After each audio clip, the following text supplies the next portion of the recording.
નમસ્કાર વિદ્યાર્થી મિત્રો, હું છું રોનક પટેલ અને આપ ભણી રહ્યા છો ધોરણ 10 વિષય ગણિત.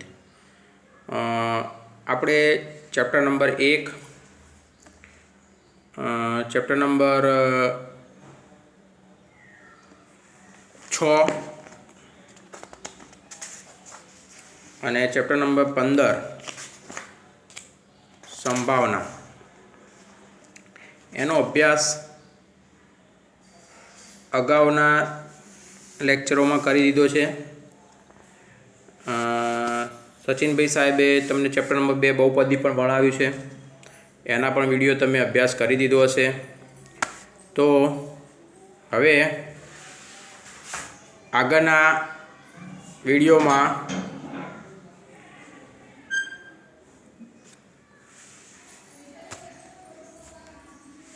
આપણે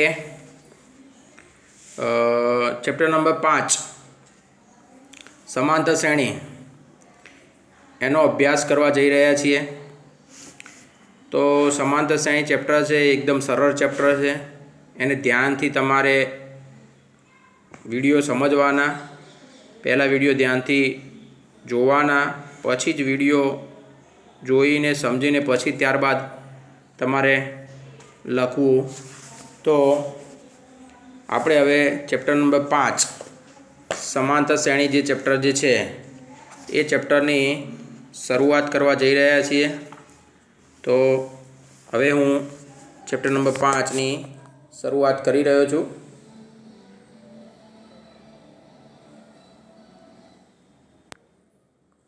તો ચેપ્ટર નંબર 5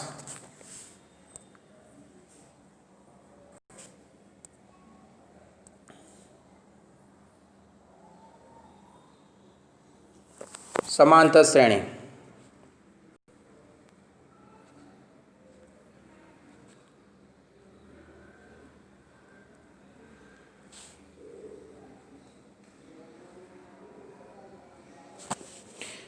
હવે સમાંતર શ્રેણી શબ્દ તમારા માટે એક નવો શબ્દ છે. તો પહેલાં તો આપણે સમાંતર શ્રેણી વ્યાખ્યા સમજવી પડે કે સમાંતર શ્રેણી કોને કહેવાય. તો સમાંતર શ્રેણીની વ્યાખ્યા સમજવા માટે પહેલાં તો તમને હું જુદી જુદી સંખ્યાઓની એક શ્રેણી લઉં છું અને એ શ્રેણીને સમજીને પછી આપણે એની વ્યાખ્યા સમજીએ. તો ઉદાહરણ તરીકે હું એક શ્રેણી લઉં છું, ધ્યાન રાખજો, સમજજો કે 1 2 3 4 up to dot dot dot dot. બરાબર છે.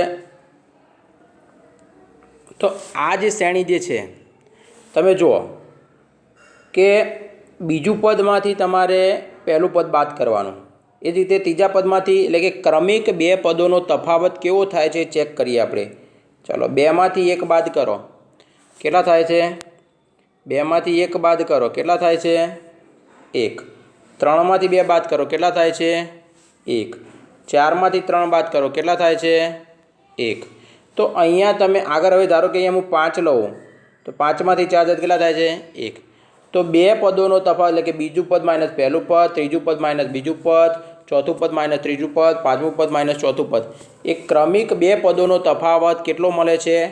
1 મળે છે. ઓકે, ચલો હજી બીજી એક શ્રેણી જોઈએ આપણે, ધ્યાન રાખજો. ચલો 100 70 40 10. ચલો હવે અહીંયા જુઓ તમે, તો ધ્યાન રાખજો. તો અહીંયા 70માંથી 100 જાય કેટલા થાય? 70માંથી 100 જાય તો માઇનસમાં જવાબ આવશે. બરાબર છે ને? 70 માઇનસ 100 કરશો તમે તો -30 જવાબ આવશે. ઓકે, ચલો હજી 40 માઇનસ 70 કરશો કેટલો જવાબ આવશે? -30. 10 માઇનસ 40 કરશો કેટલો જવાબ આવશે? -30. બરાબર છે. તો આ તમારો જે જવાબ જે છે એમાં દરેક બે પદોનો તફાવત કેટલો મળ્યો તમને? -30 મળ્યો. તફાવત ધન પણ હોઈ શકે, તફાવત ઋણ પણ હોઈ શકે છે. બરાબર છે. ચલો હજી એક બીજી શ્રેણી લઈએ. હવે માઇનસવાળી લઉં છું હું, ધ્યાન રાખજો.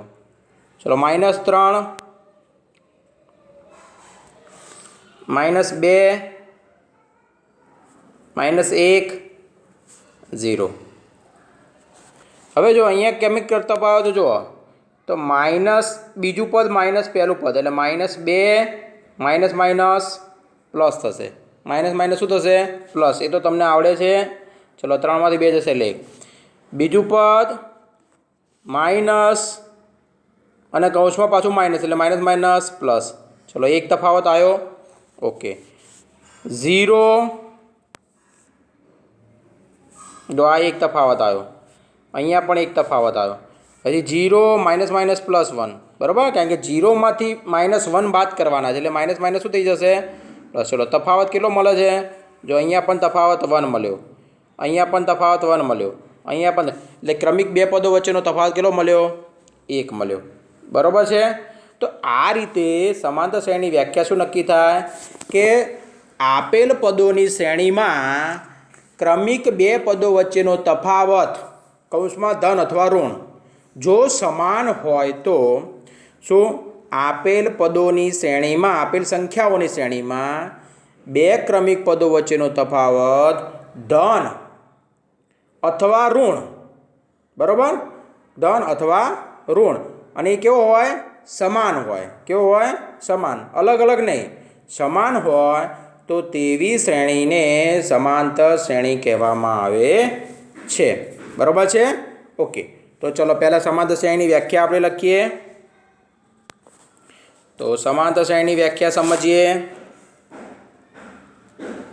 સમાંતર શ્રેણી. શું? સમાંતર શ્રેણી.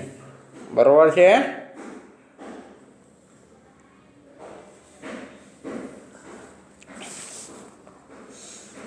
તો આને ઇંગ્લિશમાં એરેથમેટિક સિક્વન્સ કહેવાય. શું કહેવાય? એરેથમેટિક સિક્વન્સ કહેવામાં આવે છે. બરાબર, એટલે આને ઘણી વખત કેપિટલ એ વડે પણ દર્શાવવામાં આવે છે. બરાબર. ઓકે, હવે જો સમાંતર શ્રેણીમાં આપણે વ્યાખ્યા લખીએ કે આપેલ સંખ્યાઓની શ્રેણીમાં જો બે ક્રમિક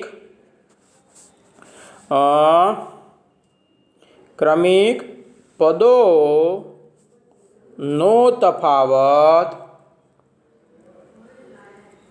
કૌંસમાં ધન અથવા ઋણ, બરાબર છે, ધન અથવા ઋણ ગમે તે હોય, કેવો હોવો જોઈએ? પાછો સમાન હોય તો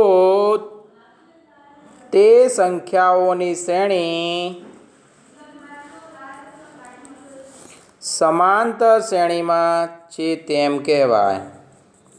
સમાંતર શ્રેણીમાં છે તેમ કહેવાય. આ આપણે વ્યાખ્યા જોઈ, ઉદાહરણો દ્વારા આપણે વ્યાખ્યા નક્કી કરી. બરાબર છે. હવે સમાંતર શ્રેણી જે છે એમાં એ જે શ્રેણી જે છે એમાં આપણે કેટલાક વ્યવહારિક ઉદાહરણો લઈએ અને પછી એ ઉદાહરણો પરથી આપણે એનું સૂત્ર નક્કી કરીએ. ધ્યાન રાખજો. તો ધારો કે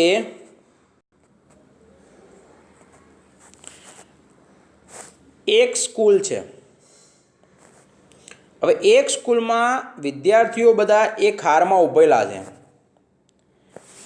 બરાબર છે, અને એમની ઊંચાઈ એક હારમાં ઊભેલા છે. એક જ હારમાં એક વિદ્યાર્થીઓ ઊભા છે અને એમની ઊંચાઈ તમને આપેલી છે આ રીતે. શું? એક હારમાં ઊભેલા વિદ્યાર્થીઓની ઊંચાઈ સમજો.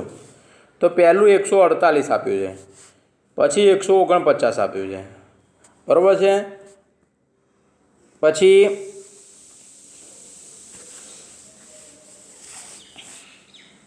150 આપ્યું છે, 151 આપ્યું છે. આ રીતે 157 સ્ટોપ થઈ જાય છે, ડોટ ડોટ ડોટ કરી.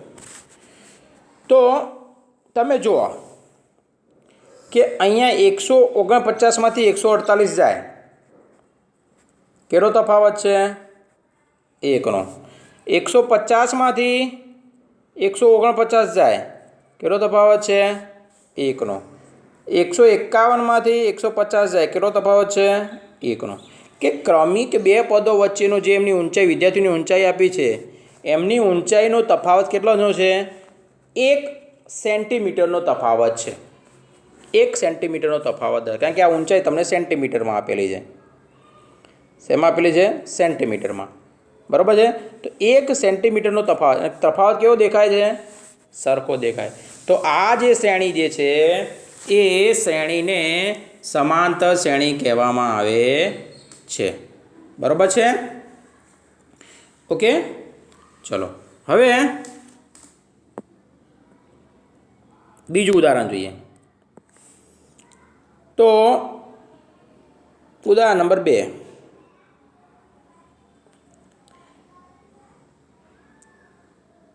કે એક શહેર છે અને એ શહેરના જાન્યુઆરી મહિનાના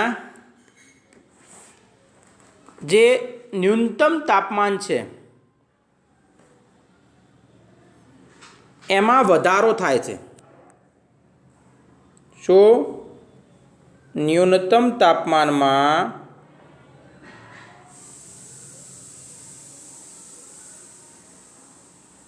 વધારો થાય છે અને એની શ્રેણી બને છે. ન્યૂનતમ તાપમાનમાં થતો વધારો એની શ્રેણી છે. હવે એ શ્રેણીને આપણે લખીશું અહીંયા, ધ્યાન રાખજો.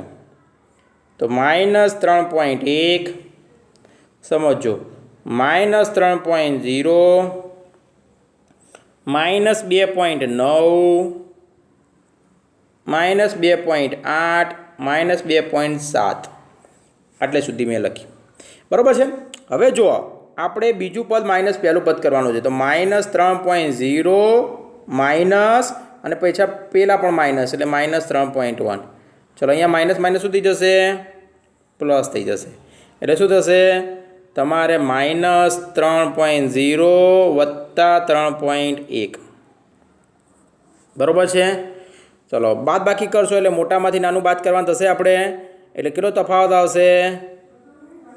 0.1નો તફાવત આવશે.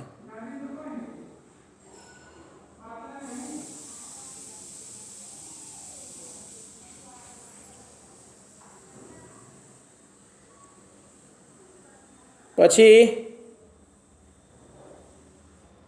બીજું પદ, ત્રીજું પદ માઇનસ બીજું પદ કહીએ એટલે -2.9. ચલો, 3માંથી 2.9 બાદ કરીએ તો તફાવત કેટલો થાય? 0.1. મોટી સંખ્યામાંથી નાની સંખ્યા બાદ કરવાની થાય. તફાવત જે છે 0.1 આવ્યો, 0.1 આવ્યો. હજી આપણે બાદ કરીએ -2.9 અને માઇનસ માઇનસ પ્લસ 2.8. બરાબર છે? -2.8. હવે બાદ બાકી કરીએ, તમે બાદ બાકી કરો. 2.8માંથી 2.9 તફાવત કેટલો આવે છે ચેક કરો.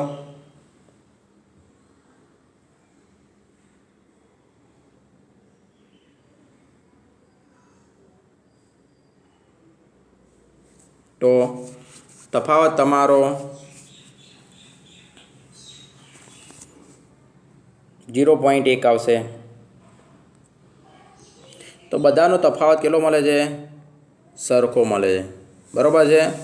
તફાવત કેટલો મળે છે? સરખો મળે છે. તો આ રીતે તમે તફાવત નક્કી કરીને આપણે કહી શકીએ છીએ કે આપેલ શ્રેણી જે છે એ સમાંતર શ્રેણી છે. બરાબર છે? તો આ રીતે સમાંતર શ્રેણી નક્કી થઈ ગઈ. હવે સમાંતર શ્રેણીને આપણે વ્યાપક રીતે સમજીએ.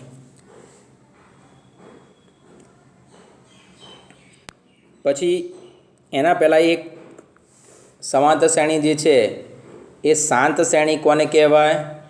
તો આપેલ શ્રેણીના પદો ધ્યાન રાખજો, આપેલ શ્રેણીના પદો નિશ્ચિત હોય એટલે કે લિમિટેડ હોય, બરાબર, અનંત સુધી ના વિસ્તરેલા હોય, ડોટ ડોટ ડોટ કરી ના હોય, પણ અમુક સંખ્યાએ પછી આપણે પહેલું જ ઉદાહરણ દેખ્યું કે સવારની શાળામાં વિદ્યાર્થીઓની સંખ્યા તો 148, 149, પછી 157 સ્ટોપ થઈ ગયું હતું, બરાબર છે. પછી આપણે સેલ્સિયસનું તાપમાન દેખ્યું -3.1, -3.0 અને -2.7, તો -2.7 આપણે સ્ટોપ કરી દીધું. તો એ જે સંખ્યા જે છે એ આપેલ શ્રેણીના પદો નિશ્ચિત હોય, બરાબર, પદો નિશ્ચિત હોય તો તેવી શ્રેણીને શાંત શ્રેણી કહે છે. કઈ શ્રેણી કહેવામાં આવે છે? શાંત શ્રેણી. અને જો પદો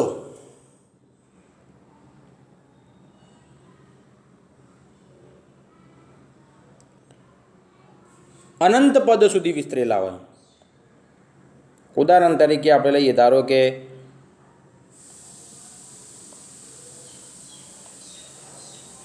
-1.0, -1.5, -2.0, -2.0, -2.5, આ રીતે ડોટ ડોટ ડોટ ડોટ અનંત સુધી વિસ્તરેલા છે. તો આ શ્રેણીને કઈ શ્રેણી કહેવાય? અનંત શ્રેણી કહેવાય. કઈ શ્રેણી કહેવાય? અનંત. સમાંતર તો ખરી જ, પણ શાંત શ્રેણી અને અનંત શ્રેણી બંને કેવી છે? સમાંતર તો છે જ. કેવી છે? સમાંતર છે. આ અનંત શ્રેણી પણ સમાંતર તો હોય જ, કારણ કે સમાંતર ક્યારે કે બે પદો વચ્ચેનો તફાવત કેવો હોય? સરખો હોય. તો એવી શ્રેણીને સમાંતર શ્રેણી કહીએ છીએ. તો બરાબર, આ શાંત શ્રેણી અને અનંત શ્રેણીની તમને સમજણ પડી ગઈ હશે. હવે વિદ્યાર્થી મિત્રો, આપણે આપણે જે ઉદાહરણો લીધા એ ઉદાહરણો પરથી આપણે નક્કી કરીએ કે ધ્યાન રાખજો કે પ્રથમ પદ જે છે એને A1 વડે દર્શાવીશું, બીજા પદને A2 વડે દર્શાવી. સમજો તો એનમાં પદને, એટલે કે n પદોની શ્રેણી હોય તો nમાં પદને શેના વડે દર્શાવવા? an વડે દર્શાવાય છે. શેના વડે દર્શાવાય છે? an વડે દર્શાવાય છે. બરાબર છે. હવે તો સમાંતર શ્રેણી માટે n પદોની શ્રેણી કેટલી? n પદોની. સમજો, ધ્યાન રાખજો. A1, A2 up to an માટે સામાન્ય તફાવતને કોમન ડિફરન્સ કહેવાય, એટલા માટે d વડે દર્શાવવામાં આવે છે.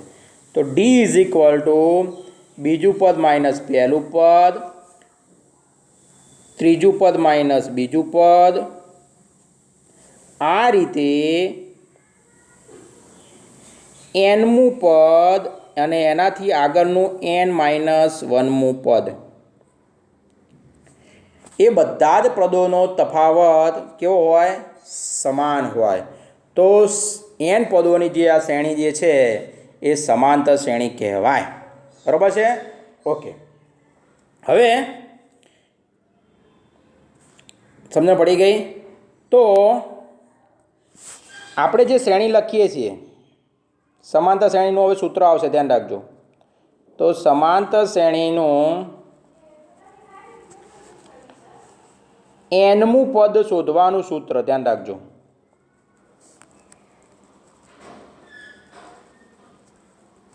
કયું પદ શોધવાનું સૂત્ર? nમું પદ શોધવાનું સૂત્ર. તો એ n વડે પણ દર્શાવાય છે, ઘણી વખત tn વડે પણ દર્શાવાય છે. તમે આગળ અભ્યાસ કરશો ત્યારે tn વડે પણ દર્શાવવામાં આવે છે. એ પણ આપણે અહીંયા ચોપડીમાં an છે, અમુક વખત tn વડે પણ દર્શાવતા હોય છે. તો an ઇઝ ઇક્વલ ટુ સૂત્ર જે છે એ a+n-1 ઇન્ટુ d. એમાં એ જે છે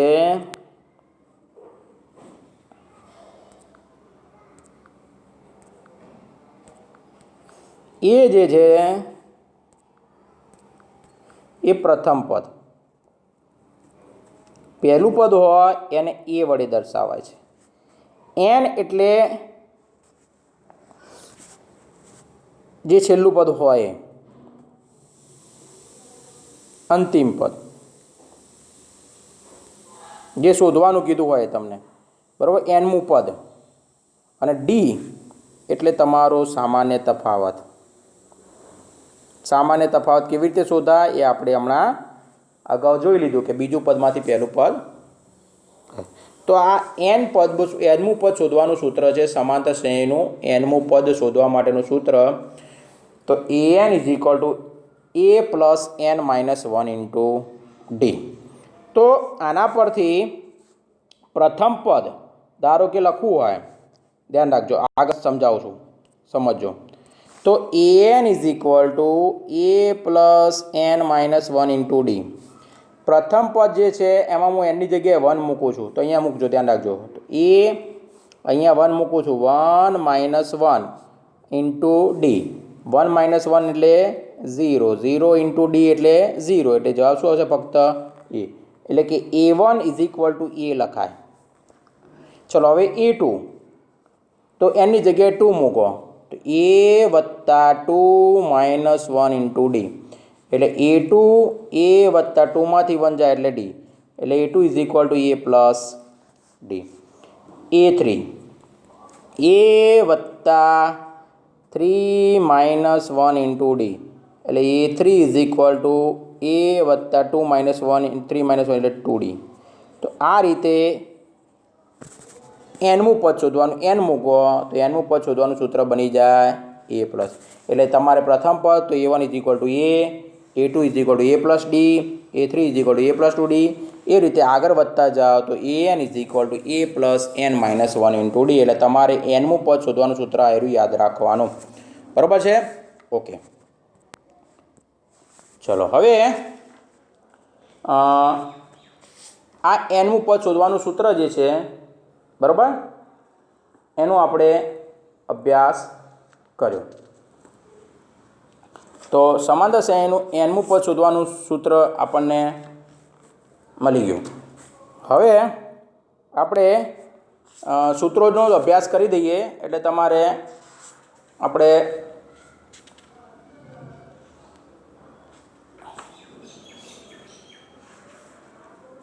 આ એનમું પદ શોધવાનું સૂત્ર જે છે એનો અભ્યાસ કર્યો. બરાબર છે? હવે સ્વાધ્યાય આપણે શરૂઆત કરીશું આગળના વિડીયોમાં.